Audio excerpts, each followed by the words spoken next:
Peuple de Dieu à travers le monde, bien-aimés, chers frères et sœurs en Christ, que Dieu vous bénisse abondamment et puissamment au nom de notre Seigneur et Sauveur Christ Jésus, notre grand Seigneur et Sauveur, majestueux, superbement élevé, revêtu de gloire et de magnificence, le superbement, infiniment excellent Seigneur et Sauveur, notre Seigneur Jésus-Christ qui intercède pour nous depuis les lieux célestes à la droite de Dieu, où il a été établi dans toute la majesté, qui est notre médiateur, qui est le grand souverain sacrificateur, le grand pasteur de notre salut.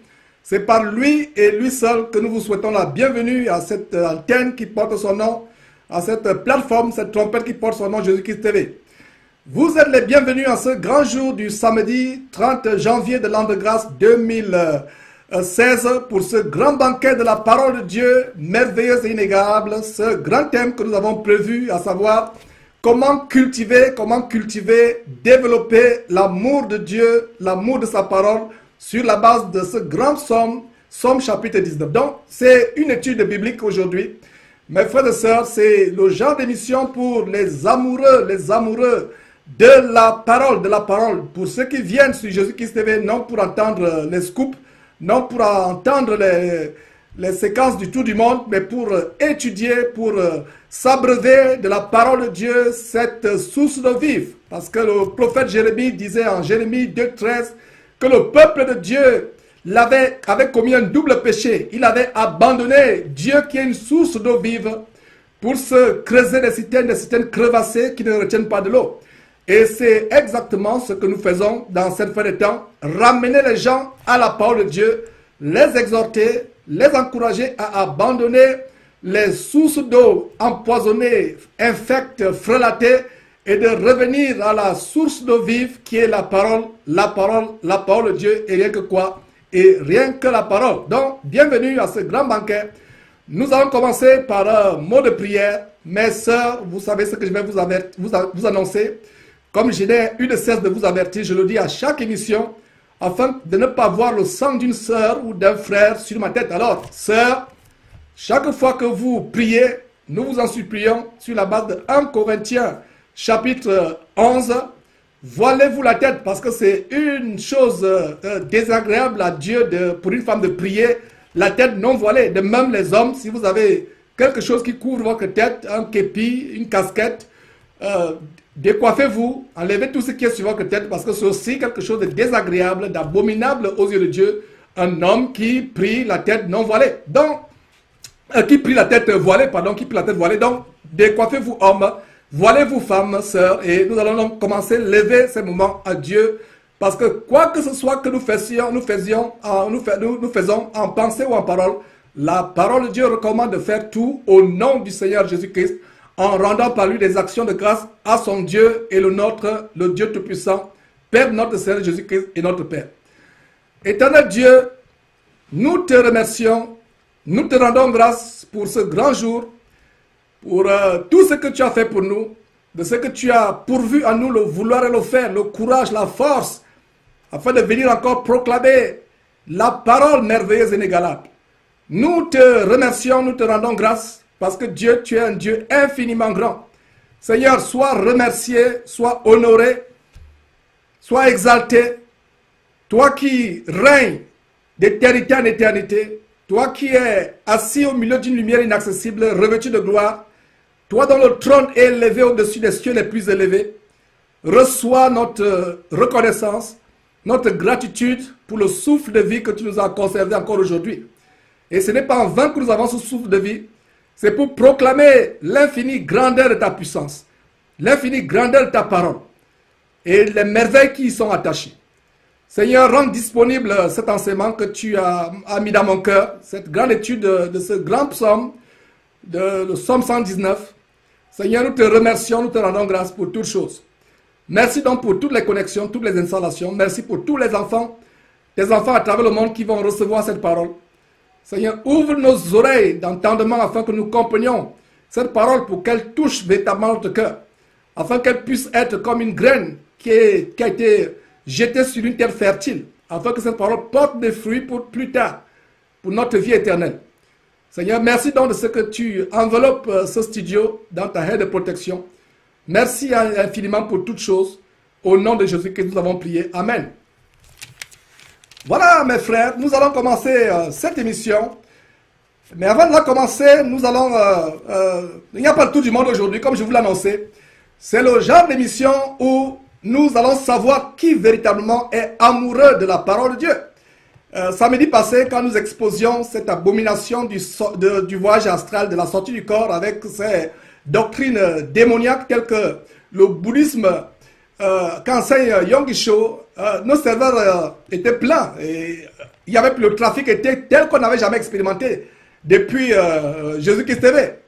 Et notre prière est que ce genre d'émission aujourd'hui connaissent aussi un débordement de trafic sur nos serveurs. Et apparemment, le serveur aujourd'hui n'est pas débordé comme samedi passé.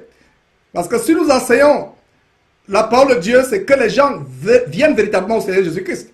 Et comme je l'ai toujours dit, je ne me lasserai point de le dire, si tout le monde était vraiment attentif à cette parole, si tout le monde avait l'amour pour la parole de Dieu, ce que l'émission d'aujourd'hui va exposer, comment cultiver, développer l'amour pour la parole de Dieu. Donc si tout le monde avait l'amour véritable pour la parole de Dieu, on ne monterait pas ces vidéos, on ne monterait pas ces documents. Ces documents, c'est pour des croyants qui sont encore aveugles, en fait, qui sont encore véritablement charnels. Ils ne peuvent pas comprendre la parole de Dieu parce que la Bible dit, et je crois que c'est Paul qui écrivait aux Corinthiens, disait que l'homme animal ne comprend pas les choses de l'Esprit de Dieu parce qu'elles sont une folie pour cet homme animal. Et donc, si tout le monde était arrivé à avoir le discernement, à avoir la puissance du Saint-Esprit, à comprendre cette parole, à aimer cette parole, nous passerions tous nos samedis, toutes nos émissions à exposer la parole. Mais nous rendons grâce à Dieu de ce que ces vidéos ont ouvert les yeux à plusieurs personnes. Et il y a des gens qui disent, mais Georges, je venais à Jésus-Christ TV pour suivre les vidéos, pour me détendre un peu, pour rigoler, etc. Mais vraiment, je pensais que tu étais fou, je pensais que tu blaguais en montrant ces choses, mais j'ai compris à quel point ces choses que tu montres m'ont ouvert les yeux. Et je n'ai même plus, les personnes continuent à dire, nous n'avons plus besoin de suivre ces vidéos pour comprendre les choses que nous dénonçons, parce que Dieu nous a ouvert l'intelligence à comprendre l'écriture, à comprendre la parole. Et si nous venons à Jésus-Christ TV, nous ne venons plus maintenant pour ces vidéos, pour ces choses, cette dénonciation que tu montres. Nous venons maintenant pour écouter la parole. Et voilà des témoignages qui réjouissent notre cœur.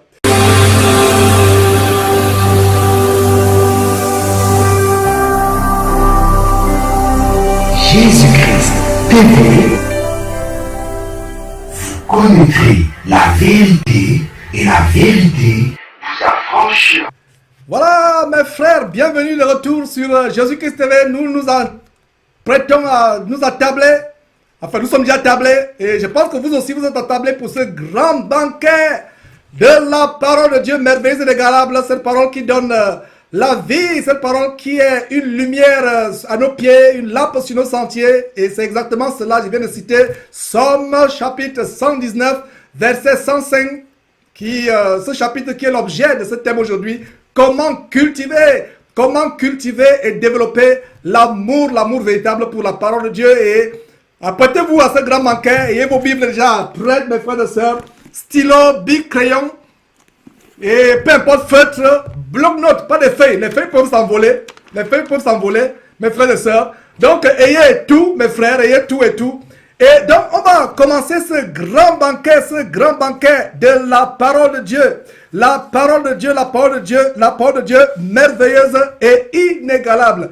Inégalable, mes frères. Donc, on va commencer, mes frères. Et c'est terrible, les choses que nous voyons aujourd'hui, comment des doctrines de démons éloignent les gens de la parole de Dieu, la parole de Dieu. Soyez prêts pour ce grand banquet. Il y a d'abord une intervention, une intervention d'André, je ne sais pas de quel côté, qui dit ceci, qui dit, ah oui Georges, on avance, j'ai faim, je veux manger la parole à table. Voilà, oh, mes frères, j'aime ce commentaire.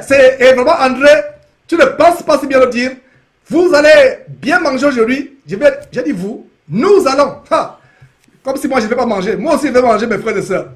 Et je veux vos interventions. Si un verset vous a béni, envoyez. En fait, c'est une émission participative. Si un verset vous a béni, comme on va lire Somme 119 ensemble, on va lire. Et mes frères, c'est un grand banquet de la parole de Dieu. Et pour ceux qui ne le savent pas, Somme, c'est le plus grand livre de la Bible. Je vais dire Somme 119, c'est le plus grand chapitre. Voilà, je corrige. Somme 119, c'est le plus grand chapitre de la Bible. Qui peut me dire quel est le plus petit verset de la Bible, en passant? Je vous donne quelques secondes pour savoir quel est le plus petit verset de la Bible. Plus petit. Il a 2 mots. Il se trouve où? Dans l'Ancien Testament ou dans le Nouveau Testament? En fait, je suis en train de titiller votre amour pour la parole parce que le thème d'aujourd'hui, c'est comment cultiver un amour grand, un grand amour pour la parole. Donc, quel est le plus petit verset de la Bible? Et je vais poser 2 questions avant de commencer. Quel est le plus petit verset de la Bible? Quel est le plus grand verset de la Bible? Alors, commençons par le plus petit verset de la Bible. Il a 2 mots. Voilà. Personne n'a réagi. Est-ce que du côté de la régie, il y a une réaction sur Skype? Voilà, on compte. Mes frères. Je vous donne... je vais donner 10 secondes encore. Le compte à rebours. 10, 9, 8, 7, 6, 5.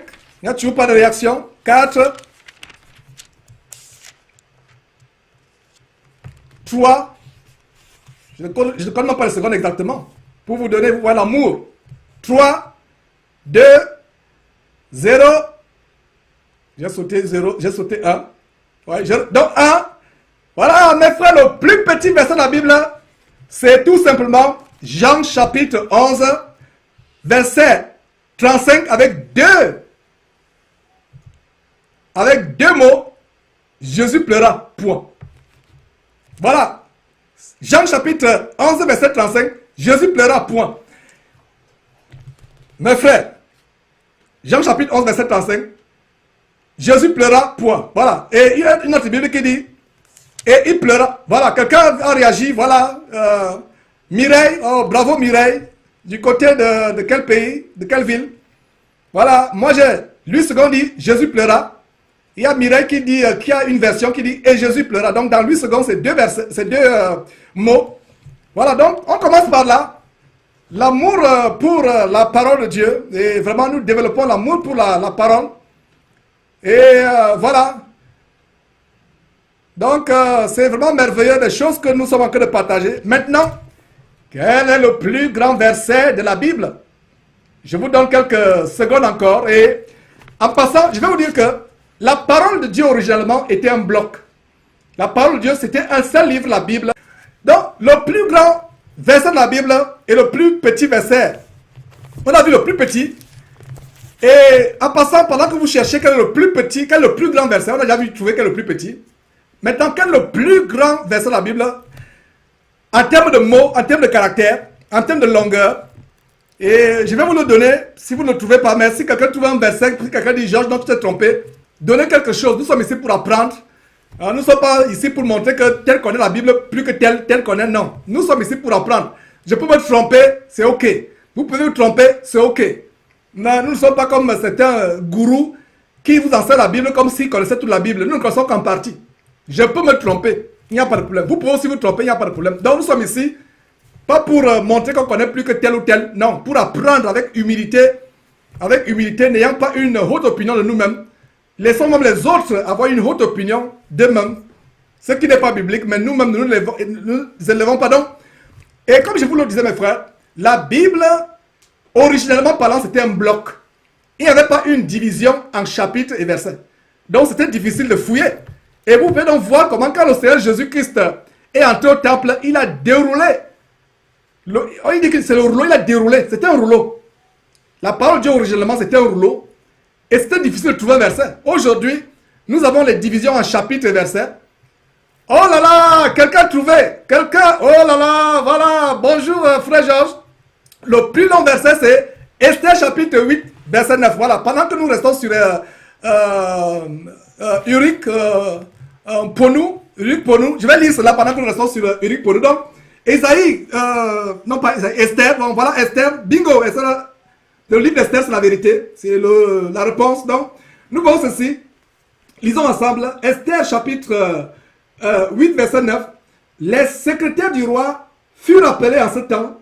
le 23e jour du 3e mois, qui est le mois de Sivan, et l'on écrivit, suivant tout ce qui fut ordonné par Mardoché aux Juifs, aux satrapes, aux gouverneurs et aux chefs de 120 provinces situées de l'Inde à l'Éthiopie, à chaque province selon son écriture, à chaque peuple selon sa langue, aux Juifs selon leur écriture et selon leur langue. Voilà, mes frères. Et une dernière question, combien de livres notre Bible a? Voilà, ça c'est la dernière question. Combien de livres la Bible contient? Combien de livres? Je vous donne 10 secondes. 10, 9, 8, 7, 6, 5, 4, 3. C'est facile mes frères. Come on, allez-y. Ouvrez votre table matière. Combien de livres? Comptez rapidement. Voilà. Nous partageons. En fait, nous sommes en train de nous apprêter. C'est un apéro. Nous faisons un apéro, un apéritif. Comme nous nous préparons à prendre le plein de résistance. C'est une petite entrée. Vous voyez comment les enfants de Dieu peuvent s'amuser avec la parole de Dieu. Voilà. Merci Mireille. Mireille, je ne sais pas de quel côté, de quelle ville. Voilà. Mireille qui dit 66 livres. Voilà. 66 livres. Et voilà mes frères et sœurs. Et c'est vraiment une joie de partager ces choses. Oh, Mireille au Texas, je ne sais pas de quel côté du Texas, Mireille. Je pense que Mireille a contribué à l'émission la fois passée. Je pense que c'est la même personne qui a contribué depuis le Texas. Voilà, donc, sois béni Mireille, 66 livres. Voilà, notre Bible contient 66 livres. Voilà, pour nous aussi, 66 livres. Franck Bédébé du Bénin, 66 livres. Voilà. Donc, mes frères, tournons la Bible. L'ennemi a voulu nous arracher notre joie. Nous allons partager ce grand livre. Et mes frères, il y a un homme. Et c'est celui justement qui a rédigé la majorité des psaumes. Cet homme-là, comment Dieu l'appelait? Comment la parole de Dieu l'appelle? L'appel de Dieu l'appelle l'homme selon le cœur de Dieu. Il s'appelait David. David était arrivé à un niveau d'intimité avec Dieu. À un niveau de relation intime avec Dieu. Mes frères, j'aimerais que nous arrivions à ce même niveau d'intimité avec Dieu. À ce même, David était arrivé au point où il magnifiait la parole. Il aimait la parole de Dieu. Il aimait la parole. Et la Bible ne donne pas de précisions sur... je présume que c'est David qui a écrit Psaume 119, comme la plupart des psaumes. Il y a d'autres personnes aussi qui ont écrit les psaumes. Donc voilà, David était arrivé au point où il aimait la parole de Dieu. Et le même amour que David avait pour la parole de Dieu, c'est le même amour que nous devons développer. La parole de Dieu est tout. La parole de Dieu est tout pour nous, mes frères et sœurs. Il y a une petite fiche que je vais... Donc, allons sur cette fiche. Avant de commencer l'émission, c'est les notes d'émission. Et d'ailleurs, il y avait quelqu'un qui a appelé ce matin, pendant que nous préparons cette émission, qui a dit, Georges, pourquoi le lien ressources n'est pas actif sur le nouveau site? Dans l'ancien site, il y avait des ressources. Et plaise à Dieu, les frères qui s'occupent de la technologie, de maintenir ce site internet, ils vont certainement actualiser la rubrique ressources où vous pouvez voir nos notes d'émission. Donc voilà, allons en début de page. Voilà, donc c'est le thème, comment cultiver études de somme. Donc ça, c'est mes notes personnelles. Comme j'ai préparé cette émission, voilà les notes personnelles. Donc si quelqu'un veut ces notes plus tard, vous écrivez-nous, on va vous rendre disponible ces notes en attendant que la rubrique ressources soit activée. Donc, comment développer l'amour pour la parole? Et voilà, nous allons lire le psaume 119 a combien de versets? Il a au total 176 versets. On va lire ces versets. Nous allons vous appesantir sur certains. On va lire ensemble et selon que je suis inspiré, je m'arrêterai. Et selon que si vous êtes inspiré, si quelqu'un est inspiré, un verset qui vous a béni, vous voulez montrer notre verset, écrivez. Cette émission, je veux cette émission, une émission plus participative que les autres émissions. Donc, soyez prêts à envoyer vos contributions. Si un verset vous a béni, si vous avez un témoignage par rapport à un verset, donnez. Mais c'est un banquet pour la parole. Donc, voilà mes notes d'émission. Comme je prépare cette émission, voilà les notes que j'ai prises. Donc, regardez l'étude. Et vous allez voir la parole de Dieu. Et d'ailleurs, avant cela, je vous recommande une émission. Les méthodes d'interprétation de la parole de Dieu. Il y a beaucoup de gens qui lisent la Bible, ils ne la comprennent pas. La Bible, pour eux, c'est un livre hermétique, un livre fermé. Mes frères et sœurs, je vais vous donner un secret. Ne pensez pas que c'est par votre intelligence que vous allez comprendre la parole de Dieu. Si vous ne devenez comme un petit enfant, vous ne pourrez pas comprendre la parole de Dieu. N'allez pas à la parole de Dieu avec vos bagages, votre bagage intellectuel. Et justement, voilà, on parlait de ressources. Je ne sais pas si on parlait, voilà, on parlait des gens, justement, du côté de la régie. Je pense que on va encore nous montrer, voilà, cet enseignement du côté, voilà, on va vous montrer le titre de cet enseignement. Donc, mes frères, le Seigneur nous a garanti dans Jean chapitre 14, verset 26, l'Esprit Saint nous conduira dans la vérité, dans toute la vérité. L'Esprit Saint nous enseignera ces choses. Il incombe à l'Esprit Saint de nous enseigner la parole de Dieu. Donc, il y a un grand enseignement, justement, on va vous montrer la page, les méthodes d'interprétation de la parole de Dieu, comment la lire et la comprendre. La parole de Dieu n'est pas un livre hermétique. La parole de Dieu, c'est un livre qui peut être compris. Il y a des gens qui lisent la Bible. Quand ils lisent la Bible 5 minutes, ils se mettent à ronfler. Ils sont KO, ils se mettent à dormir, ils ronflent. La Bible, on peut la comprendre. Si vous commencez à la lire, et voilà justement, on peut monter rapidement sur, voilà, sur notre site, voilà les méthodes d'interprétation de la Bible, la lire, la comprendre facilement, et aller sur notre site, vous cliquez sur, je ne sais pas où, bon, vous cliquez sur émission, et vous allez sur, voilà, vous allez sur études bibliques.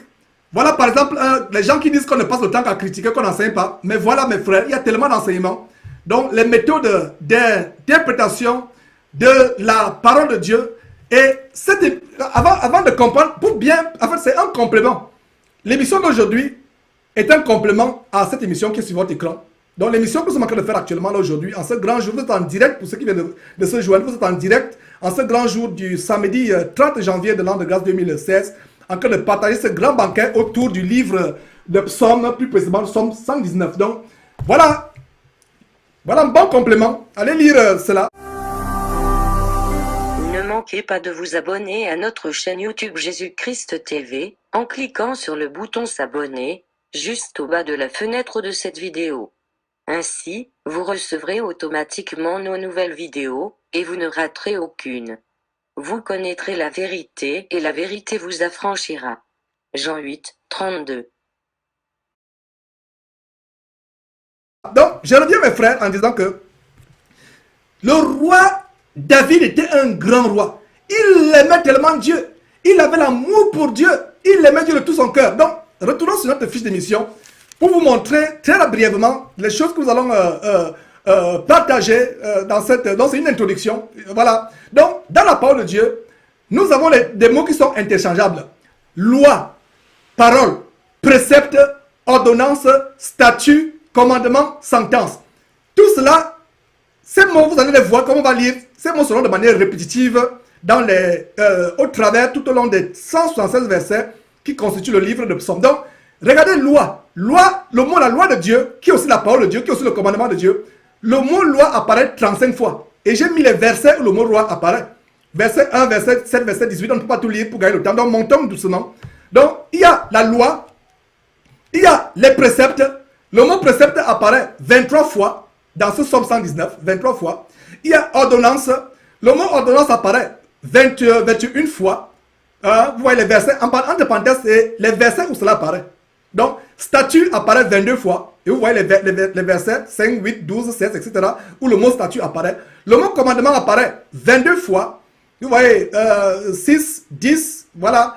Maintenant, le mot parole apparaît 25 fois. Le mot sentence apparaît une fois au verset 13 de Psaume 119.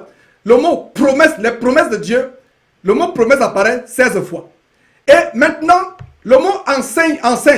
Et nous voyons comment le roi David demanda à Dieu de l'enseigner. Le roi David demanda à Dieu de l'enseigner.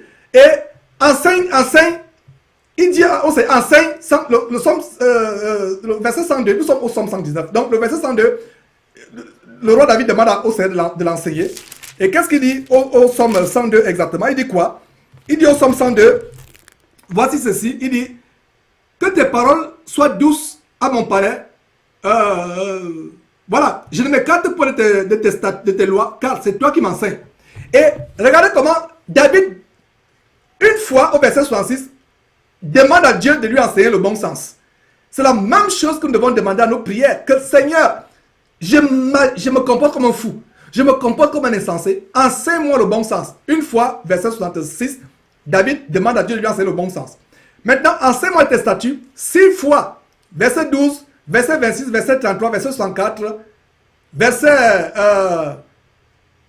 c'est même plus de 6 fois. Je pense que c'est une erreur. Voilà. C'est plutôt 10 fois, c'est plutôt 8 fois, pas 6 fois, 8 fois. Là où vous voyez 6 fois, statut, 6 fois, enseigne-moi tes statuts, ça apparaît 8 fois. Allez vérifier cela pour vous rendre compte que je ne vous raconte pas des choses qui ne sont pas correctes. Donc voilà, enseigne-moi tes lois une fois. Et maintenant, le frère, tout à l'heure, le frère André parlait de banquet. Le frère André a envoyé un commentaire, il dit, voilà, je suis prêt pour le banquet à table. Et la parole de Dieu, c'est la nourriture. Jean chapitre 3, verset 2 dit, bien-aimé, je souhaite que tu prospères à tous égards et sois en bonne santé. Point. C'est ce que dit ce verset. Les faux pasteurs d'Imovor veulent que vous vous arrêtez à ce verset. Bien-aimé, je souhaite que tu prospères à tous égards. Point. Non. Ce verset continue. Je souhaite que tu prospères à tous égards, virgule, comme prospère l'état de ton âme. La volonté de Dieu, c'est que notre âme prospère avec la parole de Dieu. Notre âme doit être, mon frère, honnêtement. Le Seigneur Jésus-Christ a dit quoi au verset, à Matthieu chapitre 4, verset 4. Allez aussi lire Luc chapitre 4, verset 4. Matthieu chapitre 4, verset 4, quand le diable tentait au désert notre Seigneur Jésus-Christ, après qu'il lui fait 40 jours et 40 nuits sans manger, le tentateur se rapproche de lui, il lui dit, transforme ces pierres en pain. Le Seigneur Jésus le rabroue avec la parole de Dieu en disant, l'homme ne vivra pas de pain seulement, mais l'homme vivra de toute parole qui sort de la bouche de Dieu. Donc mon frère, ma soeur, voilà ma compréhension de ce verset. Si tu passes une journée sans lire la Bible ou sans écouter la Bible, passe aussi une journée sans manger. Regardez comment nous ici aux États-Unis, nous sommes dans une culture sociale de gloutons. Les gens grignotent à longueur de... Nous sommes des véritables ruminants aux États-Unis. On rumine à longueur de journée. Si les gens pouvaient aussi ruminer la parole de Dieu à longueur de journée. Donc si quelqu'un... Ce n'est pas un verset que je vous cite. Enfin, c'est ma conclusion. Parce que le Seigneur Jésus dit quoi? L'homme ne vivra pas de pain seulement, mais l'homme devra vivre de toute parole qui sort de la bouche de Dieu. Donc, ma conclusion logique, c'est que si nous mangeons à longueur de journée, comme je vous ai dit, la civilisation américaine, la culture américaine, une culture de ruminage, une culture de manger à toute heure, il faut avoir les lèvres qui bougent, quelque chose dans la bouche. Alors, nous devons aussi avoir la parole de Dieu dans nos intelligences. L'homme, donc, mais délice. Regardez un peu, vous avez votre ice cream, ou une bonne pizza. Il y a vraiment... Et nous avons un frère dans notre église de Houston qui est spécialisé dans les pizzas. Quand ce frère nous fait des pizzas, il y a des gens, quand Sostel décide de faire... je viens de dire son nom, ça me rend compte. Bon, bref, il ne va pas m'en vouloir pour ça. Sostel ne m'en veut pas pour ça. Donc, quand le frère fait des pizzas, même quelqu'un qui ne devait pas venir à la réunion va dire que non, je serai dimanche là pour vraiment... personne ne peut manquer. Je vous assure. Donc, c'est tellement délicieux. Regardez, bon, je parle de pizza, je parle de ice cream. Ou alors vous êtes en Afrique, voilà votre bon bâton de manioc, votre miondo, votre ndolé, ou voilà votre, je ne sais pas, qu'est-ce que votre cassoulet, ou pour les Français, la ratatouille. Vous voyez comment c'est tellement délicieux. Mais est-ce que vous savez que nous pouvons aussi faire de la parole de Dieu de délices? La Bible dit, fais de l'Éternel tes délices et te donnera ce que ton cœur désire. La question qu'on va poser, comment peut-on faire de l'Éternel le délice? Puisque l'Éternel, on ne le voit pas. Personne n'a jamais vu Dieu. Alors, la réponse est simple. Pour faire de l'Éternel le délice, faisons de cette parole le délice. C'est pour ça qu'une des missions de cette trompette, c'est vraiment de vous amener à vous affectionner aux choses d'en haut. Et les choses d'en haut, c'est quoi? La parole de Dieu. À aimer la parole, à la savourer. Regardez comment le roi David était arrivé au point où il aimait la parole de Dieu plus que les nourritures, plus que les mets succulents, plus que les choses du monde. Et le mot délice apparaît 16 fois. Verset 16, je fais mes délices de tes statuts. Verset 24, tes statuts font mes délices. Verset 47, je fais mes délices de ses commandements. Verset 70, le cœur est insensible comme la graisse. Moi, je fais mes délices de ta loi. Ouvrons une parenthèse, vraiment... que le roi David était inspiré par Dieu quand il écrivait. Est-ce que vous avez vu la Grèce? Quand j'étais en Afrique, il y a plusieurs années, je grandissais dans la maison familiale. Quand il y avait des festivités où il fallait peut-être abattre, égorger un porc, comme lors de ma première communion, j'étais dans cette abomination catholique, et j'ai pris ma première communion, on a tué un gros porc. Et j'ai encore l'image de la Grèce. Vous voyez, la Grèce est là insensible. Imaginez que vous avez un cœur insensible comme la Grèce. Regardez un peu la graisse. Un tas de graisse là devant vous. C'est sensible. David dit, le cœur des méchants. Ils sont insensibles, ils mentent, ils volent, ils tuent, ils font du mal. Ils sont insensibles, ils n'ont pas de pitié. Donc, leur cœur est insensible comme la graisse. Moi, je fais quoi? Mes délices de la loi. Le verset 77, toujours à Somme 119, qui est l'objet de cette émission. Car ta loi fait mes délices. Si ta loi lui fait mes délices, juste alors périr dans ma misère. Donc, regardez comment David était arrivé au point où il aimait la parole de Dieu. En fait, je vous introduis, on va lire tout simplement, tout à l'heure. Il faisait délice. Il aimait la parole. Et regardez maintenant, aimer. Le mot aimer, comment David aime la parole, ça apparaît 13 fois dans ce chapitre. Nous avons quoi? Le verset 35, conduis-moi dans le sentier de tes commandements, car je l'aime. Verset 47, je fais mes délices de tes commandements, je les aime. Avant de continuer, verset 47, et je vous ai cité tout à l'heure Jean 3, 2. Jean 3, 2, Jean 3, 2 justement. 3 Jean 2, pardon, 3 Jean 2. 3 Jean 2, pardon, la troisième épître de Jean, verset 2, c'est un chapitre unique. Bien-aimé, je souhaite que tu prospères à tous égards, comme prospère l'état ton âme. Les faux passages s'arrêtent, ceux qui vous enseignent de vous accrocher sur la terre. L'évangile de la prospérité n'aime pas la deuxième partie. La deuxième partie, c'est comme prospère l'état ton âme. Ton corps physique, tu le soignes, tu le laves, tu le nourris avec des aliments physiques. Mais dis-moi comment tu vas nourrir ton âme. 3 Jean 2 te donne la révélation. Tu nourris ton âme avec la parole de Dieu. C'est pour ça que David trouvait la parole de Dieu plus succulente que les mets les plus succulents, les mets les plus délicieux. Est-ce que mon frère, ma soeur, toi qui me suis, est-ce que tu es arrivé au point où tu aimes la parole de Dieu? Regardez quand nous publions les vidéos sur Facebook, les commentaires. Il y a un dénominateur commun dans cette frère temps. Les gens n'ont plus l'amour, les gens n'ont pas l'amour. Quand il dit non plus, c'est comme si ça avait être l'amour au début et non plus. Non. Les gens n'ont pas. Aimons l'amour, désirons la parole de Dieu. Quand on montre les émissions, nous dénonçons les œuvres des ténèbres, on dénonce les doctrines des démons. Les serveurs de Jésus-Christ TV sont prêts à exploser. Le trafic est pénible. Mais quand il y a une émission comme celle-là, il faut aussi que les serveurs soient bondés de monde, plein à craquer, que le trafic soit aussi lourd. Qu'il y ait aussi des trafics monstres sur nos serveurs. Nous devons faire de la parole notre délice. Et le verset 47 dit, regarde les mentions d'aimer. Je fais mes délices de tes commandements, je les aime. Verset 48, je lève mes mains vers tes commandements que j'aime. Verset 97, pardon. 97 mes frères, excusez-moi. Comme j'aime ta loi, elle est tout le jour l'objet de ma méditation. Verset 113, je hais les hommes indécis, j'aime ta loi. Tu enlèves comme de l'écume tous les méchants de la terre. C'est pourquoi j'aime tes préceptes. 127, c'est pourquoi j'aime tes commandements plus que l'or et l'offre. Plus, on va revenir. Regardez comment le roi David, l'ancêtre de notre Seigneur Jésus-Christ dans la chair, était arrivé au point où la parole de Dieu était arrivée au point où il n'aimait plus que les trésors. Pourtant, c'était un roi riche. D'où vient donc il y a un évangile de prospérité qui vous amène à délaisser la parole de Dieu pour vous intéresser sur la terre. Si vous aimez quelque chose sur terre plus que la parole de Dieu, vous n'êtes pas digne d'être appelé disciple de Jésus-Christ. Je répète, si vous aimez quelque chose sur terre, votre maison, vos habits, votre travail, votre salaire, vos mains, délicats et délicieux, vous aimez toutes ces choses, vos comptes bancaires, votre or, vos bijoux, vos fringues. David était arrivé au point où, malgré toute sa richesse, il n'y avait rien qui pouvait dépasser l'amour pour la parole de Dieu dans son cœur. Aujourd'hui, les gens trouvent les commandements de Dieu pénibles. Quand on aime Dieu, nous aimons ses commandements. Ma soeur, Dieu t'interdit de prier sans te voir la tête, on trouve que c'est pénible. Ma soeur, la femme ne peut pas enseigner la parole de Dieu, on trouve que c'est pénible. On veut raisonner.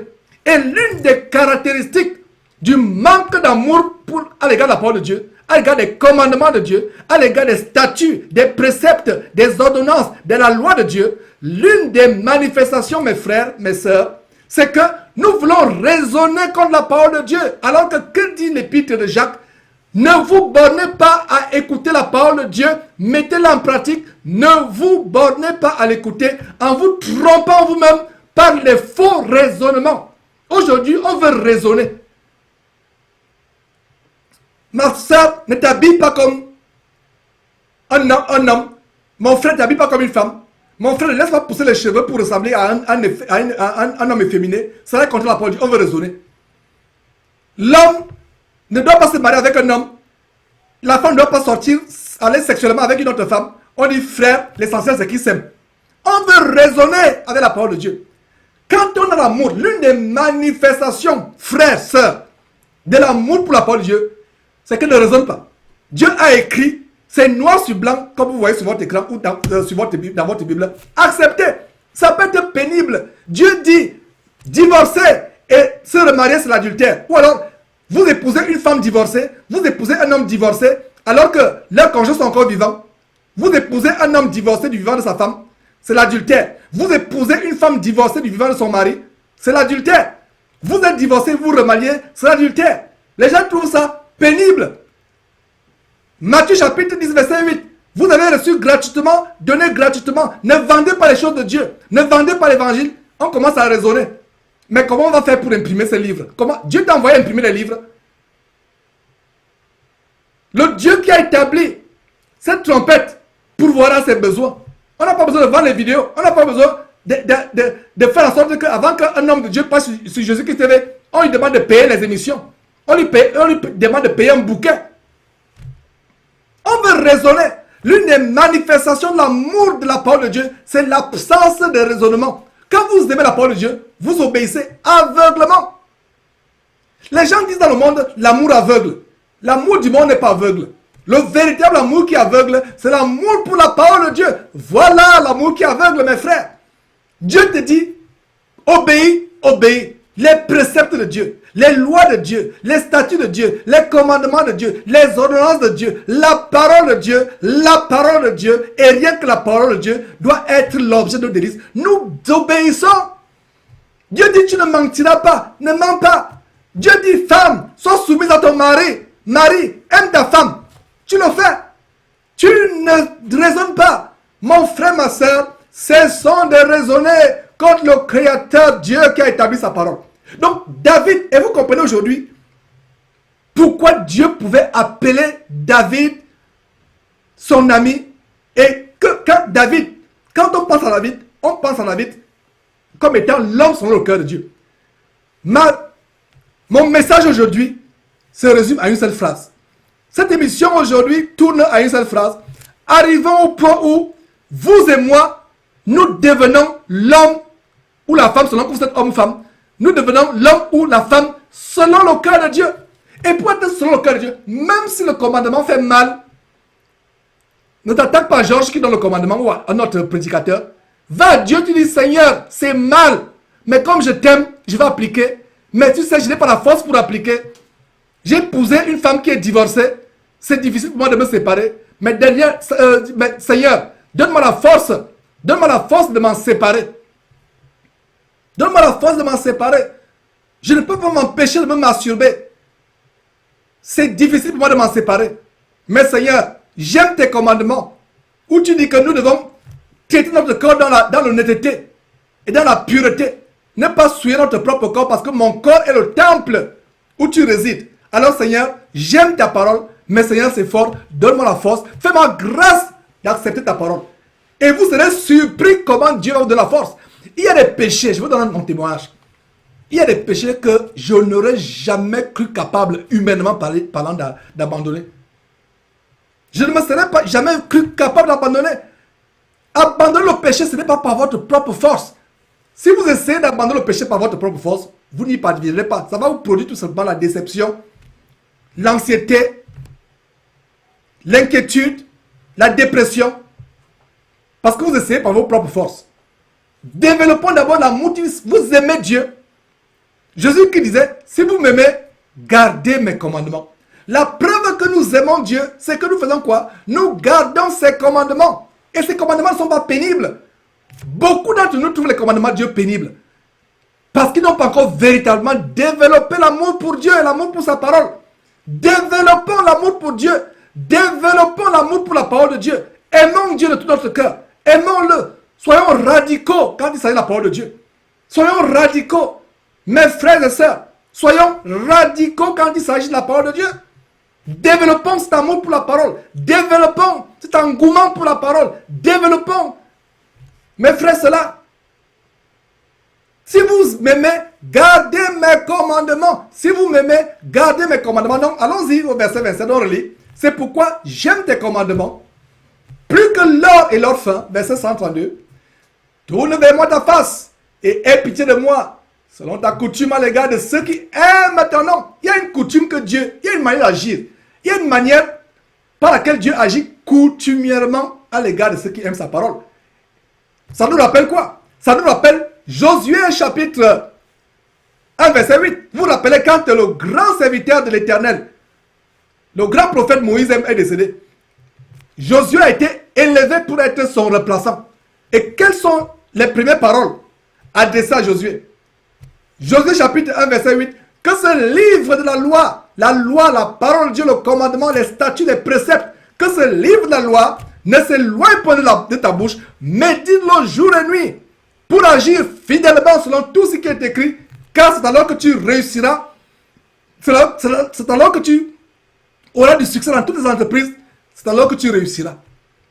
Il y a une promesse qui s'attache à ceux qui aiment la parole de Dieu, qui font de la parole de Dieu la délice.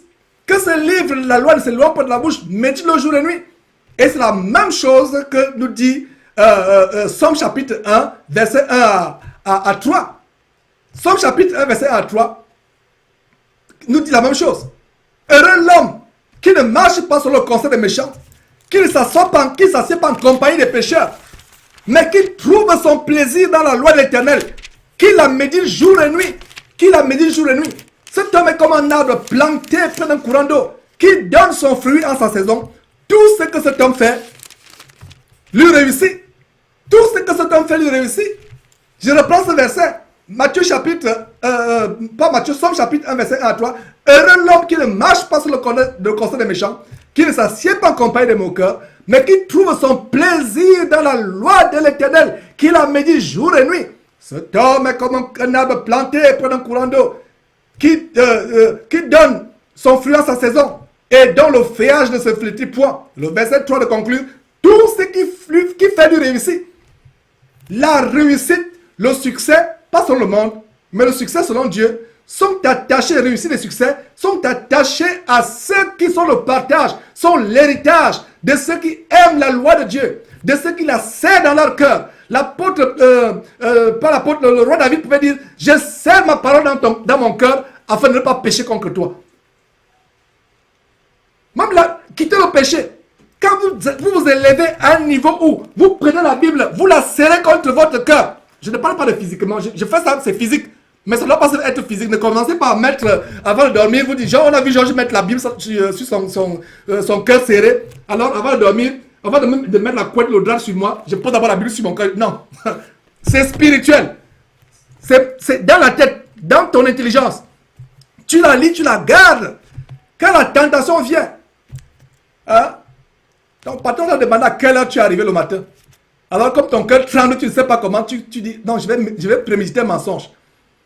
Il va dire que non, il y avait... Ou lui dire que j'ai dormi tard. J'ai dit non, c'est parce qu'il y avait le trafic. Il n'y avait pas le trafic. Toi, tu viens de dire qu'il y avait le trafic. Donc, voilà les mensonges. Et des fois, maman, on le dit comme cela parce qu'on est sous la pression. Nous devons arriver au point, mes frères et sœurs. La vérité sort de notre bouche, même si ça fait mal. Même si ça fait mal. Donc, regardez, ça c'est l'introduction tout simplement. Mais je pense qu'à ce niveau, on a fait le tour d'horizon de ce grand somme. Vous voyez comment ce somme est grand. Et voilà, donc considère que j'aime tes ordonnances éternelles, rends-moi la vie selon ta bonté, je déteste le monde. Voilà, et au début, vous m'avez vu triste vraiment, au début de cette émission. En fait, voilà ce verset qui m'a rendu triste. Quand un homme comme justement ce Shura Kotu dont on a parlé au début de l'émission, peut venir mentir sur des choses que je n'ai pas dites, et voilà, ça fait mal. Parce que Dieu dit quoi? Dieu dit, enfin c'est David, pardon, ici qui dit, je déteste le mensonge, j'aime ta loi. Un véritable homme de Dieu doit détester le mensonge. Les menteurs vont se retrouver en enfer. Aujourd'hui, on parle de mensonge blanc, mensonge rouge, le mensonge est mensonge, qu'il soit blanc, rouge, noir, vert, mensonge égale mensonge. Et le verset 165 dit, il y a beaucoup de paix pour ceux qui aiment ta loi. Beaucoup de paix. La Bible dit quoi? Si quelqu'un peut me trouver ce verset.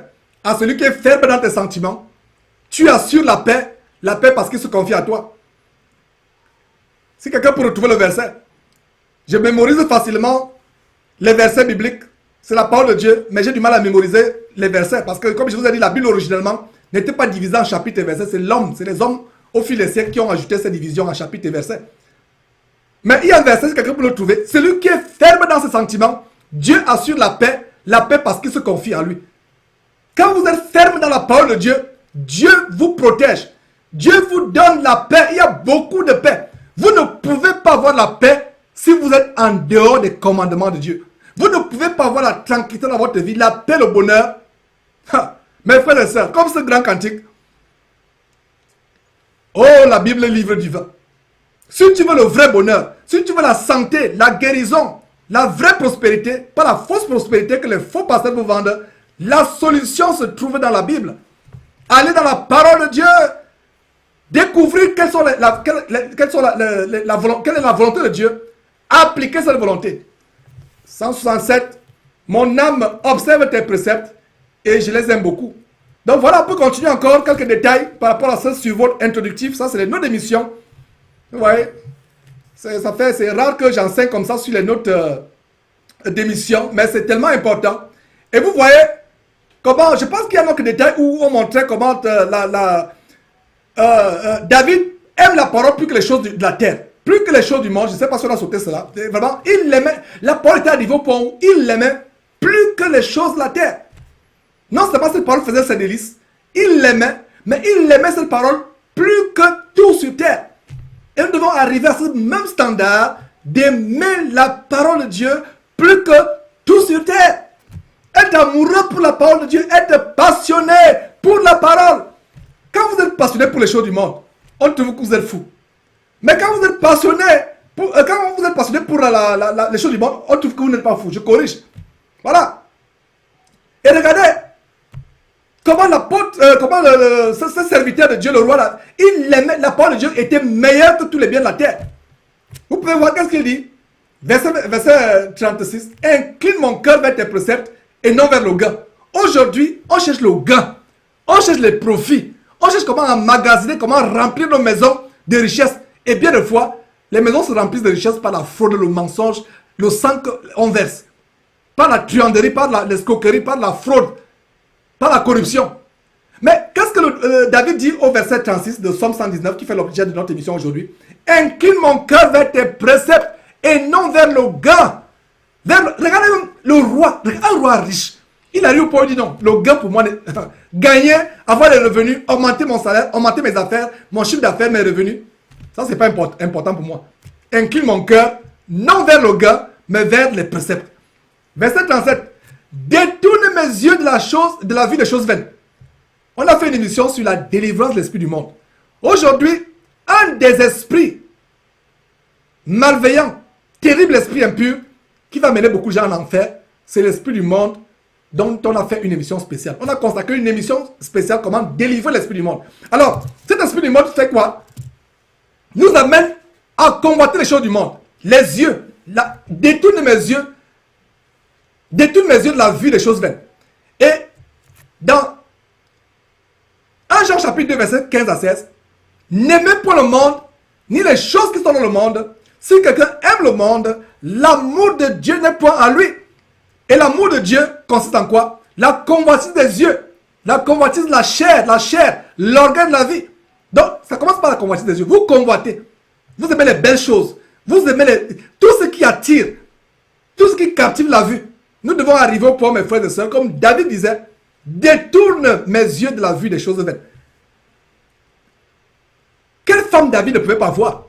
Quelle maison en Israël David ne pouvait pas construire? Quel jardin David ne pouvait pas acquérir? Quel chanteur, quel musicien David ne pouvait pas voir? Malgré cela, David dit à Dieu, à l'éternel Dieu, oh mon Dieu, détourne mes yeux de la vue des choses vaines, fais-moi vivre dans ta voie. Le verset 70 dit, mieux vaut pour moi la loi de ta bouche que 1000 objets d'or et d'argent. Voilà un verset qui devait fermer la bouche aux gens qui enseignent l'évangile de la prospérité. Voilà, mes frères, mieux vaut pour moi la loi de ta bouche que 1000 objets d'or et d'argent. Verset 103. Que tes paroles sont douces à mon palais, plus que le miel à ma bouche. Verset 127. C'est pourquoi j'aime tes commandements, plus que l'or et l'or fin. Je vais poser une question. Toi, mon frère, ma soeur qui me suit. Qui, parmi nous, vraiment, est arrivé au point où il aime la parole de Dieu plus que l'or? Imaginez, vous avez les lingots d'or, les diamants. On vous donne 2 gros sacs de diamants, pesant chacun 200 kilos. On vous donne 2 cargaisons, 2 conteneurs remplis de lingots d'or. Vous allez vous réjouir, n'est-ce pas? Mais vous ne vous réjouirez pas si vous êtes un véritable chrétien. Parce que cela même, ça peut être un piège pour vous. Mais combien sont parmi nous, mes frères, qui se réjouissent à la vue de cette parole? En fait, aujourd'hui, l'enseignement, c'est de prendre les hommes comme David en exemple. Il avait tout. L'un des rois les plus justes de la terre. David. Mais regardez à quel point il plaçait la Bible au-dessus de tout.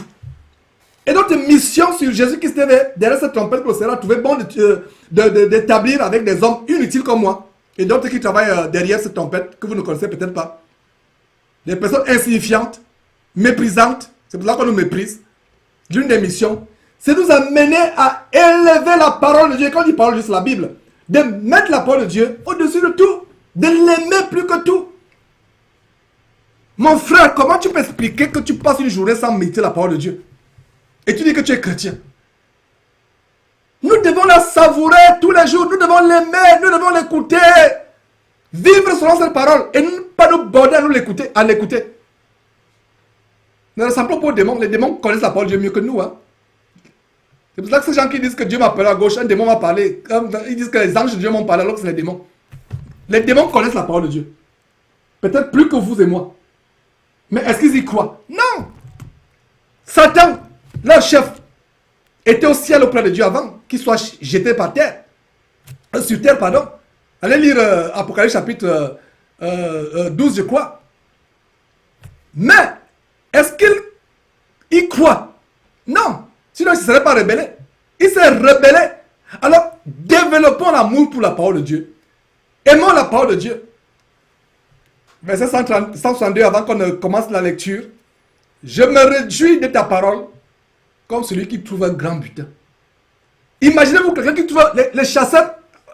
Aux États-Unis, ici, il y a quelques années, dans l'histoire des États-Unis, la chasse, la ruée vers l'or en Californie.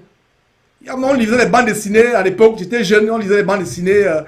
Ça nous amusait de voir même les dessins animés sur la ruée vers l'or. Les gens se battaient, ils bagarraient, ils se tuaient parce qu'il fallait découvrir les réserves d'or en Californie. La ruée vers l'or. C'est que dit le verset 162. Je me réjouis de ta parole comme celui qui a trouvé un grand, pas comme celui qui a trouvé un butin, mais un grand butin. Imaginez que vous arrivez quelque part, vous trouvez, vous êtes en train de faire les fondations peut-être de votre maison pour construire votre maison, pour faire un champ. Vous trouvez un conduit, une galerie, un trou qui conduit à un dépôt souterrain. Et c'est votre terre. En France ou en Afrique, la loi française ou les lois de certains pays francophones africains, la terre appartient au gouvernement. Mais aux États-Unis, tout ce que vous trouvez sur votre terre, les diamants, le pétrole, ça vous appartient. Je ne sais pas comment ils ont pu faire ça, mais c'est comme cela. Si vous avez acheté un terrain, vous trouvez qu'il y a le pétrole, vous trouvez qu'il y a les diamants, le gouvernement ne peut rien faire. S'ils veulent prendre votre terrain, ils vont vous payer la juste compensation de l'estimation en termes d'argent de ce que votre sous-sol a. Je ne sais même pas qui peut calculer. Donc, généralement, ne pouvant pas calculer, ils laissent les propriétaires terriens tranquilles. Imaginez que sur votre terrain, vous êtes en train de faire un jardinage, vous creusez, vous voyez qu'il y a un conduit qui vous mène à un grand butin. Mais, David dit quoi? Je me réjouis de ta parole comme celui qui a trouvé un grand butin. S'il y a quelqu'un qui est en train de sommeiller aujourd'hui ou qui ne se réjouit pas pour cet enseignement, il doit savoir que cet enseignement n'est pas encore arrivé au point où il se réjouit comme David. En fait, le but de cet enseignement, c'est de nous amener à la maturité spirituelle. Et un des traits de la maturité spirituelle en Christ Jésus, c'est arriver au point où on aime cette parole. On continue après une toute petite pause, mes frères et sœurs, pour commencer à lire ensemble. On ne va pas tout lire, on va lire certaines parties selon que l'océan nous en inspire.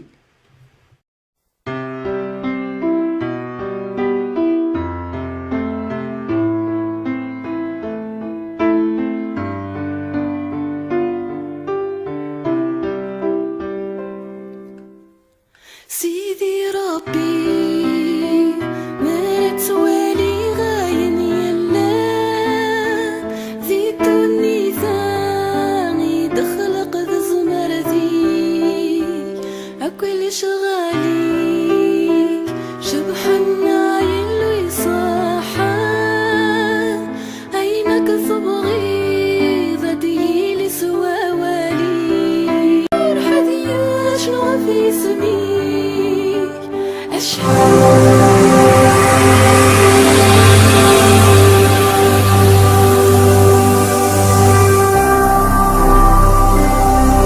Jésus-Christ TV, vous connaîtrez la vérité et la vérité vous affranchira. Voilà mes frères, c'est la dernière ligne droite et je pense que l'essentiel est déjà dit, avec ce suivant l'introduction avec les notes d'émission. C'est la première fois vraiment que je fais une émission sur, j'enseigne avec les notes d'émission. En fait, c'était pour bien vous comprendre le livre de Psaume, l'un des plus grands livres de la parole de Dieu.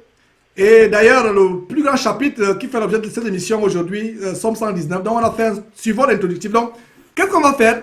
Très rapidement, nous allons lire et par la grâce de Dieu, nous aimerons vraiment peut-être plus tard avoir vraiment des participants, reconfigurer le studio de telle manière que nous pouvons être vraiment nombreux à participer, à avoir des personnes, des frères ou sœurs qui nous lisent. Et voilà, donc mettons cela en prière, que le Seigneur rend disponible toutes choses. Donc voilà. Donc, je vais lire tout simplement, on va gagner du temps et je pense qu'on va aussi projeter. Donc, on va lire. Et s'il y a donc un commentaire, ne soyez pas silencieux du côté de ceux qui font les commentaires, s'il vous plaît. Et s'il y a un commentaire, s'il y a un verset qui vous a béni, s'il y a un autre verset qui appuie ce qu'on est en train de lire, envoyez. Donc, on va lire tout simplement. Et donc, c'est la dernière partie. On va lire, mes frères, on va lire tout simplement. Donc, Psaume 119, verset 1. Heureux ceux qui sont intègres dans leur voie. Donc l'intégrité, mes frères, le Seigneur voudrait que nous soyons intègres, qui marchent selon la loi. Donc nous devons marcher selon la loi. Donc c'est l'enseignement au verset 1. Marcher selon la loi de Dieu. Verset 2. Heureux ceux qui gardent les préceptes. Regardez, le verset 1, Dieu n'est pas dit malheureux. Que quelqu'un ne vous dise pas que vous êtes malheureux quand vous suivez la parole de Dieu. Regardez, il a dit heureux ceux qui sont intègres, l'intégrité. Aujourd'hui, c'est rare de voir les gens intègres. C'est plus le mensonge, c'est plus les coups bas, c'est plus les vols, les fraudes, les malversations. L'intégrité d'un grand priosé de Dieu. Heureux ceux qui sont intègres dans leur voie, qui marchent selon la loi. Et nous ne pouvons pas véritablement être intègres. L'intégrité est d'un grand prix aux yeux de Dieu. L'intégrité est intègre. Ne pas mentir, ne pas inventer des histoires, ne pas raconter n'importe quoi, ne pas frauder, ne pas voler, ne pas être malhonnête. L'intégrité. Donc, heureux ceux qui sont intègres dans leur voie, qui marchent selon la loi de l'Éternel. Verset 2. Heureux, toujours heureux. Il y a le bonheur, il y a la joie pour ceux qui gardent les préceptes de Dieu. Verset 2. Donc, heureux ceux qui gardent tes préceptes, qui te cherchent de tout leur cœur. Mon frère, ma soeur, cherche Dieu de ton cœur, tu auras le bonheur. Le vrai bonheur. Et c'est ce qui est écrit dans cette parole de Dieu. Et Dieu, chercher Dieu, c'est aller dans cette parole. Verset 3. Qui ne commettent point d'iniquité. Qui ne commettent point d'iniquité. Et qui marchent dans ses voies. L'iniquité, c'est la fausseté, c'est la malhonnêteté, c'est le mal. C'est tout ce qui est faux ou mauvais. Qui ne commettent point, verset 3, d'iniquité et qui marchent dans ses voies. Tu as prescrit tes ordonnances pour qu'on les observe avec soin. Pour qu'on les observe avec soin. La raison pour laquelle cette Bible est là, ce n'est pas pour qu'elle meuble nos tiroirs ou nos étagères. Le verset 4 donne une révélation. Le Seigneur a prescrit ces ordonnances pour qu'on les observe, point, c'est ça? Non. Mais pour qu'on les observe avec soin, un grand soin. Regardez le soin que vous prenez pour votre corps, qui sera la pourriture plus tard. Regardez le soin que vous prenez pour votre emploi, votre entreprise, votre employeur. Regardez le soin que vous prenez pour élever vos enfants. Le même soin. Là où il faut le soin plus que toute autre chose sur terre, c'est avoir un grand soin à observer la parole de Dieu. Verset 5. Puissent mes actions être bien réglées, afin que je garde tes statuts, alors je ne rougirai point à la vue de tous tes commandements. Je ne rougirai point. Les commandements de Dieu font rougir beaucoup de personnes.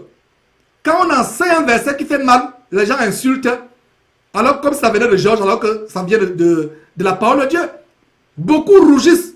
Rougir signifie ont le cœur enflé de tristesse ou enflé de colère quand ils écoutent la parole de Dieu.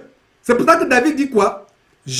Alors je ne rougirai point à la vue de tous tes commandements. Les commandements de Dieu, même c'est dur pour notre chair. Par l'Esprit de Dieu, nous acceptons cela avec joie. Verset 7. Je te louerai dans la droiture de mon cœur en apprenant les lois de ta justice. Verset 8. Je veux garder tes statuts.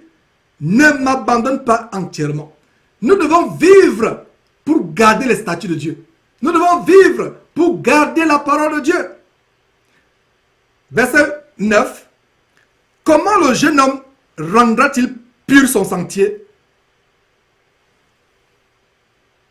En fréquentant les prostituées, en fréquentant les boîtes de nuit, en allant avec les ivrognes, en allant draguer les filles dans les lycées et les campus d'université, en passant le temps dans les maisons de joie. C'est ça? Je vous m'adresse à vous, jeunes gens. Parce que l'évangile de Jean, il est dit que jeunes gens, vous êtes forts parce que vous avez vaincu le malin. La volonté de Dieu, c'est que les jeunes gens vainquent le malin. Vainquent le malin. Parce que nous avons besoin de la relève. Si le Seigneur Jésus-Christ ne revient pas entre temps, et que Georges, notre prédicateur à travers le monde, dans notre région, selon notre langue, ne sont plus là, il faut la relève. Mais regardez comment le diable, notre ennemi, le diable, attaque la jeunesse. Attaque la jeunesse. Et il a dit quoi? Comment le jeune homme rendra-t-il pur son sentier? Verset 9. Pas en fréquentant les boîtes de nuit, les salles de cinéma, les salles de spectacle, les salles de jeu, les casinos, les endroits où on fume le chanvre. Il semble en passant que bientôt, certains pays européens vont légaliser le cannabis, comme ça s'est passé ici. C'est la fin du monde, mes frères. Comment le jeune homme rendra-t-il pur son sentier? La réponse est au verset 9. En se dirigeant d'après ta parole. Jeune homme, le sexe avant le mariage n'est pas bon. Cesse le copinage avec ta copine. Ma jeune soeur, dis à ton copain, pas de sexe avant le mariage. Dirige-toi sur la parole de Dieu. Parce que quand tu vas tomber enceinte, tu te rends compte qu'il ne voulait que ton sexe, il ne peut pas t'épouser, tu vas aller avorter. Et voilà où tu vas commettre un meurtre. Les plaisirs, les maisons de joie, la prostitution, les boîtes de nuit. Les gens n'aiment pas entendre cela. Et pourtant, c'est la parole de Dieu. Donc le verset 9 dit, comment le jeune homme rendra-t-il pur son sentier? En se dirigeant d'après ta parole. Tu veux ressembler à Rihanna, à Beyoncé, pas ta manière de t'habiller. Avoir des boucles d'oreilles qui pèsent, je ne sais pas, 5 kilos, pour ça va me déchirer tes oreilles. Je voulais plutôt dire 50 grammes ou 100 grammes. Ou pour ça va déchirer tes oreilles. Les talons qui ont 20 cm, tu dandines maintenant comme un serpent, ou pour te casser la cheville. Qu'est-ce que tu cherches? Plaire au monde ou plaire à Dieu? Beaucoup de personnes n'aiment pas cet évangile. C'est pour ça qu'ils vont vers les faux prophètes, les pauvres apôtres, qui vous enseignent que non, ce gars est trop légaliste. Ce gars, comme c'est moi qui ai écrit la Bible. Alors que la parole de Dieu enseigne la modestie de la femme, la modestie, la sobriété, la piété du jeune homme. Verset 9. Comment le jeune homme rendra-t-il pur son sentier? En se dirigeant d'après ta parole. Verset 10. Je te cherche de tout mon cœur. Ne me laisse pas égarer loin de tes commandements. Voilà la prière que nous devons élever à Dieu. Seigneur. Et regardez, au fur et à mesure que nous lisons, pour ceux qui disent qu'ils ne savent pas comment prier, ils ne savent pas quoi dire. Lisez beaucoup les psaumes. Voyez comment les gens comme David et autres priaient. Vous n'aurez plus à aller acheter un livre de prière. Si on vous vend un livre de prière, c'est la magie. Si on vous donne un livre de prière, il n'y a pas de livre de prière. Nous prions selon que nous sommes inspirés. Nous conversons avec Dieu. Nous devons imiter les gens comme le Seigneur Jésus-Christ. Quand il priait son Père, il conversait avec son Père. Quand David priait, comme on voit dans ce psaume, comme dans tous les psaumes, il conversait avec Dieu. Donc il n'y a pas de livre de prière. Si tu as un livre de prière, ma soeur, mon frère, au moment où tu suis enseignement, je pense que mes pauses, mets ce livre dans la poubelle ou bien brûle-le plus tard. Livre de prière, c'est la magie que tu as dans la maison, c'est la sorcellerie. Donc, demandez à Dieu dans nos prières que Seigneur. Et ça, c'est la prière que seuls ceux qui cherchent à plaire à Dieu de tout leur cœur. Verset 10. Je te cherche de tout mon cœur. Ne me laisse pas égarer loin de tes commandements. Verset 11. Je serre ta parole dans mon cœur afin de ne pas pécher contre toi. Le cœur ici, ce n'est pas le morceau de chair qui est dans notre thorax. Le cœur, figurativement, chaque fois que vous voyez le mot cœur dans la Bible, ça fait référence à la partie la plus profonde de notre intelligence, le siège de notre vie personnelle. Le cœur. Donc, je serre, quand nous faisons ça cœur, en fait, c'est une façon de parler. Donc, serrons la parole de Dieu contre notre cœur. Notre intelligence. Serrons. Et c'est la clé pour ne pas pécher. Beaucoup de personnes disent, mais frère, comment je peux faire pour abandonner le péché? Comment je fais? J'arrive, je fais tout. Je ne sais, j'ai tout fait, je retombe. La révélation ici au verset 11. Je serre ta parole contre mon cœur afin de ne pas pécher contre toi. Donc, quand le péché frappe à ta porte, à la porte de ton cœur, amène un verset biblique à aller répondre. Je reprends quand le péché cogne. Comme on dit au Gabon, coco. Ou bien vous cliquez ding dong, il clique, le péché appuie la solide de ton cœur pour se présenter. Amène un verset biblique à aller répondre. Tu vois par la fenêtre la femme de ton voisin qui se dandine avec les talons, les hauts talons, avec cette robe moulante qui fait dandiner son derrière. Tu mets les pensées de convoitise. Parce qu'avec le Seigneur Jésus-Christ, l'adultère, ce n'est pas seulement... L'adultère ne se limite pas à aller physiquement avec la femme de ton prochain.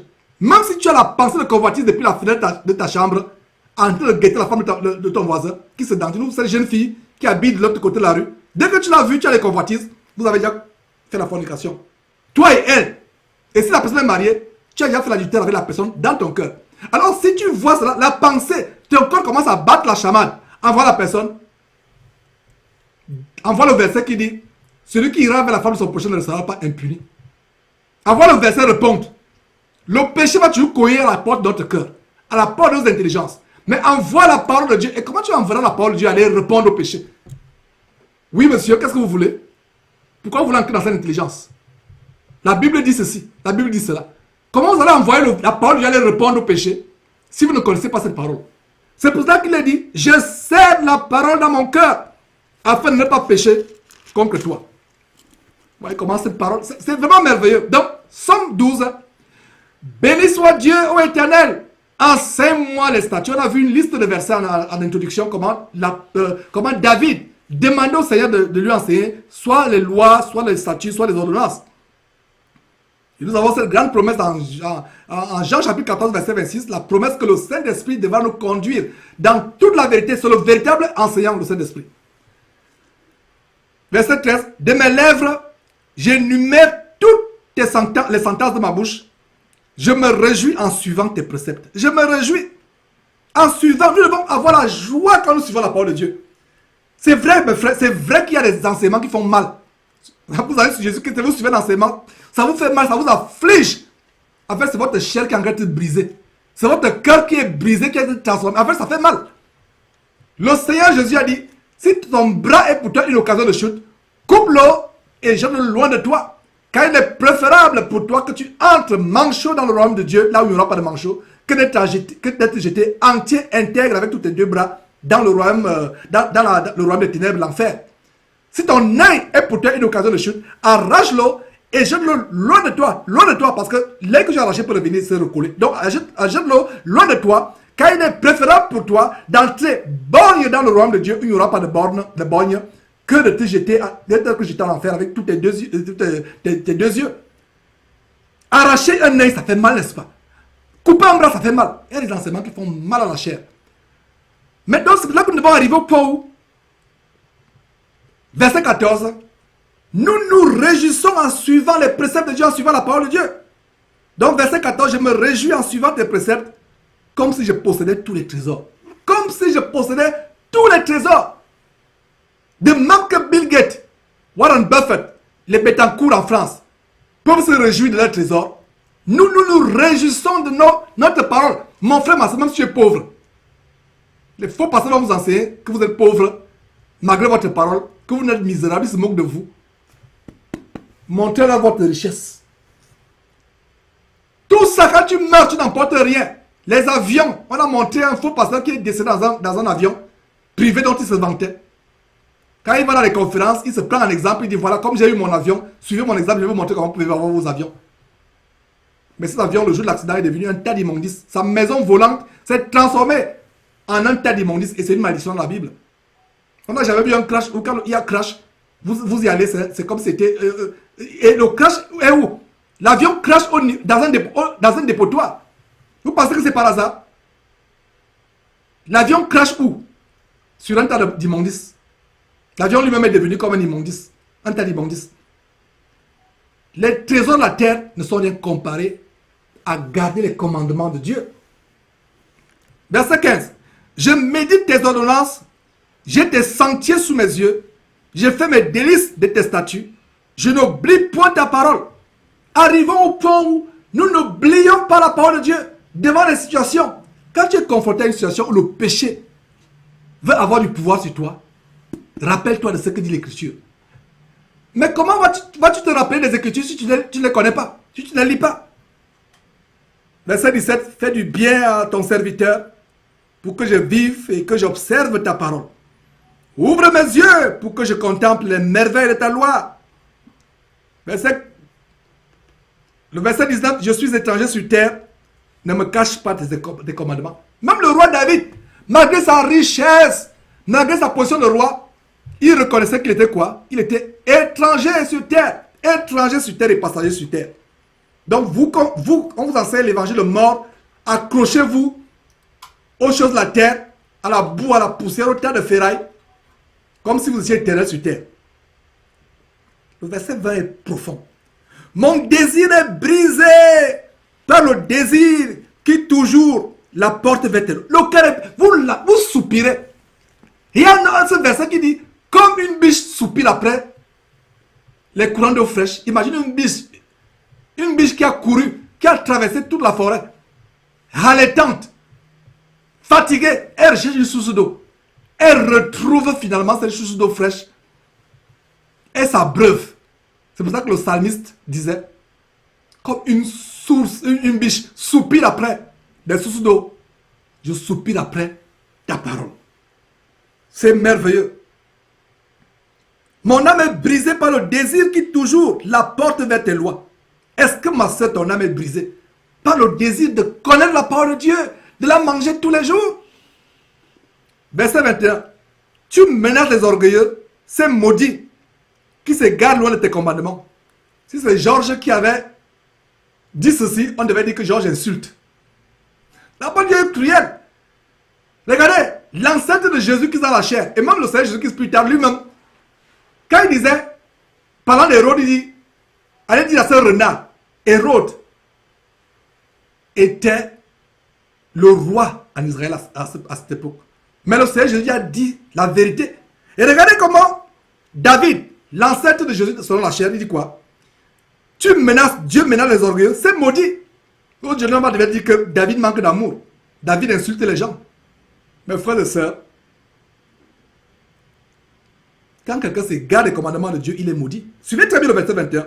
Tu menaces les orgueilleux, c'est maudit, virgule, qui s'égare loin de tes commandements. Donc, toute personne qui s'égare, qui s'éloigne de la parole de Dieu, est maudite. Donc, ce n'est pas une insulte de dire que quelqu'un qui frelate la parole de Dieu, qui trafique la parole de Dieu, qui vend la parole de Dieu, qui enseigne les enseignements des démons, si on dit que ces personnes sont maudites, c'est la parole de Dieu qui le dit. Ce n'est pas Georges qui le dit. Donc, cessez de dire qu'on insulte les gens. C'est la parole. La parole de Dieu est dure. Donc, tu menaces les orgueilleux, c'est maudit, qui s'égare loin de tes commandements. Verset 22. Décharge-moi de l'opprobre et du mépris. Nous serons toujours méprisés. On va nous insulter. On va nous qualifier de tous les noms. On va dire des choses qu'on n'a pas faites. Inventer des histoires sur nous. Décharge-moi de l'opprobre et du mépris, car j'observe tes préceptes. Verset 23. Des princes sont beaux s'asseoir et parler contre moi. Ton serviteur médite tes statuts. Et sur le connaissant, par rapport au conseil que les frères donnent en début d'émission, les gens vont parler de toi. Les gens vont inventer des histoires pour te détourner de la voie de Dieu. Regardez très bien le verset 23.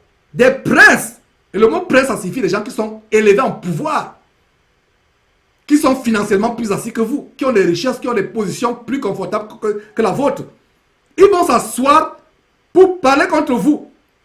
Que cela ne vous éloigne pas de la parole de Dieu. Ces gens-là affligent, ils posent des vidéos, ils disent des choses, ils racontent des histoires pour nous affliger et pour nous éloigner des statuts. Et nous devons faire comme David qui dit quoi? Des princes ont beau s'asseoir et parler contre moi. Ton serviteur continue. Il fait quoi? Il médite tes statuts, les statuts de Dieu. Le verset 24. Tes préceptes font mes délices. Ce sont mes conseillers. Tes préceptes font mes délices. Ce sont mes conseillers. Mon frère, ma soeur, qui as-tu comme conseil? Vers qui vas-tu quand tu veux les conseils? Vas-tu vers ta copine ou ton copain qui vit selon le monde pour donner des conseils? Tu as des problèmes dans ton foyer et tu vas voir quelqu'un qui n'est pas marié pour te donner des conseils par rapport à ton mariage. Tu as des problèmes financiers et tu vas voir quelqu'un qui s'est enrichi avec la corruption, avec le vol, avec la criminalité. On a vu Somme chapitre 1, verset 1 à 3 qui dit « Heureux l'homme qui ne marche pas selon le conseil des méchants ». Qui doit être ton conseil à partir d'aujourd'hui? La réponse est ici. Verset 24. Tes préceptes non seulement font mes délices, dit David, et c'est chacun de nous. En fait, chacun de nous doit mettre son nom devant chaque verset de Somme 119. Chacun de nous doit mettre son nom. Si tu t'appelles Roger, tu dis, moi Roger, tes préceptes font mes délices, ce sont mes conseillers. Tu t'appelles Rose, moi Rose, Éternel, moi Rose, tes préceptes font mes délices, ce sont mes conseillers. Qui sont tes conseillers? Qui devra conseiller ta vie? Les gens du monde ou la parole? Même un homme de Dieu, soi-disant, entre guillemets, qui enseigne des choses qui ne sont pas dans la parole de Dieu, ne suit pas ses conseils. Combien de conseils certaines femmes ont reçu d'aller avorter? Ce n'est pas un conseil de la parole de Dieu. Cet homme, pasteur, entre guillemets, qui te dira d'avorter, de quitter ton mari, parce que ton mari est sorcier, de quitter la femme parce que la femme est sorcière, ou elle est stérile, d'aller te remarier, ils ne seront pas dans le jour du jugement pour dire au Seigneur que c'est moi qui leur ai dit de faire cela. Il va fuir. Ne l'appelle même pas, n'essaie même pas de l'appeler. Il sera tremblant, il ne va pas te regarder. Il attend son tour du jugement. Et le verset dit quoi? Verset 24. Tes préceptes font mes délices. Ce sont mes conseillers. Ce sont mes conseillers. Comment ne pas développer? Nous devons développer l'amour pour la parole de Dieu. Demandons à Dieu, dis Seigneur Dieu, je crois aimer ta parole, mais je ne l'aime pas suffisamment. Mets en moi l'amour pour ta parole. Mets en moi le désir pour ta parole. Fais-moi arriver à un stade même plus élevé que David. De savourer ta parole. David n'a pas connu la parole qui était faite. Il la connaissait par prophétie. Il savait que de ses reins devait sortir le Messie. Mais nous avons expérimenté celui qui est la parole selon Apocalypse chapitre 19 verset 13. Jésus-Christ est la parole. Nous l'avons connu. Il est notre Seigneur, le Fils de Dieu, revêtu de toute la divinité, ayant 100% de Dieu en lui, étant digne d'être appelé Dieu, mais soumis à son Père, qu'il appelle aussi son Dieu. Nous l'avons connu. Tes préceptes font mes délices, ce sont mes conseillers. Ce sont mes conseillers, mes frères et sœurs. Nous allons arrêter cette émission à ce verset. On vous a mis l'eau dans la bouche. C'est pour que vous continuiez jusqu'au 116e somme. Méditez, lisez. Je ne peux pas tout vous dire. Et j'ai la conviction par le Saint-Esprit que, ayant suivi cette première partie, vous-même vous arrivez à la fin. Le Saint-Esprit va ouvrir vos yeux, de lire Somme 119 et de demander à Dieu de développer l'amour pour la parole. Il y a des gens qui doivent dire, mais Georges, pourquoi tu arrêtes brusquement? Continue. Non, lisez vous-même. Le Saint-Esprit va vous donner des révélations grandes par rapport à cela. C'est pour vraiment nous rappeler que nous devons avoir l'amour pour la parole de Dieu, comme ce psalmiste, comme ce grand roi. La parole de Dieu est merveilleuse, infiniment merveilleuse. Mes frères, plaise à Dieu, nous reviendrons samedi prochain pour un autre grand thème, une émission où on va continuer et on va passer les émissions à venir plaisent à Dieu, plaisent à Dieu. Le Seigneur peut demander qu'on fasse autrement, mais j'ai à cœur humainement d'engager l'étude peut-être de Colossiens. On a fini l'étude de Philippiens, Colossiens, de passer le temps dans la parole de Dieu. Alors ceux qui disent que nous n'enseignons pas, mes frères, ça va tellement affliger quand ils entendent de telles choses. En fait, c'est la mauvaise foi, c'est le mensonge. Et nous aimerons, nous ne faisons pas ces choses pour plaire aux hommes. Nous voulons plaire à notre Dieu et à son Fils Jésus-Christ notre Seigneur. Donc nous allons mettre l'accent sur la parole de Dieu. En même temps que nous mettons l'accent sur la parole de Dieu, s'il y a à dénoncer les œuvres des ténèbres, nous allons les dénoncer. On ne se fatiguera pas. On ne sera pas démoralisé, découragé. Rassurez-vous mes frères. Ces gens voudraient m'amener à me taire. Mais c'est eux plutôt, ça, eux qu'on va fermer la bouche. Donc, plaise à Dieu, on reviendra pour commencer notre grande étude. J'anticipe déjà par Colossiens. Sauf si le Seigneur veut autre chose, peut-être, et on vous le fera savoir. Donc, tout simplement, disons merci au Seigneur pour cette émission et on va se séparer. Seigneur Dieu, nous te rendons grâce. Nous te remercions pour ce grand thème aujourd'hui. Et Seigneur, cette émission, malgré sa brièveté, donne à tes enfants de continuer par eux-mêmes ce grand chapitre de Somme 119, de lire, de comprendre ce grand chapitre, d'arriver au point où ils comprennent comment la parole de Dieu est merveilleuse. Seigneur, merci infiniment pour tout ce qui s'est dit, Seigneur. Si j'ai dit quelque chose qui n'est pas correct, un glissement de langue, un lapsus, une omission ou quelque chose que je n'aurais pas dû dire, Seigneur, exerce ta miséricorde à mon égard. Nous ne connaissons qu'en partie. Seigneur, j'enseigne la parole de Dieu avec mes défaillances, avec mes faiblesses humaines. Seigneur, je t'en supplie, sois reconnaissant par rapport à... n'oublie pas cela, rappelle-toi de cela, Seigneur. Merci donc pour tout. Merci. Au nom de Jésus-Christ, notre Seigneur et Sauveur. Amen. Donc mes frères, ça en est fait pour aujourd'hui. À la prochaine émission, probablement dans une semaine, plaise à Dieu. Et bye bye, que Dieu vous bénisse abondamment au nom tout puissant de notre Seigneur et Sauveur Christ Jésus. Au revoir.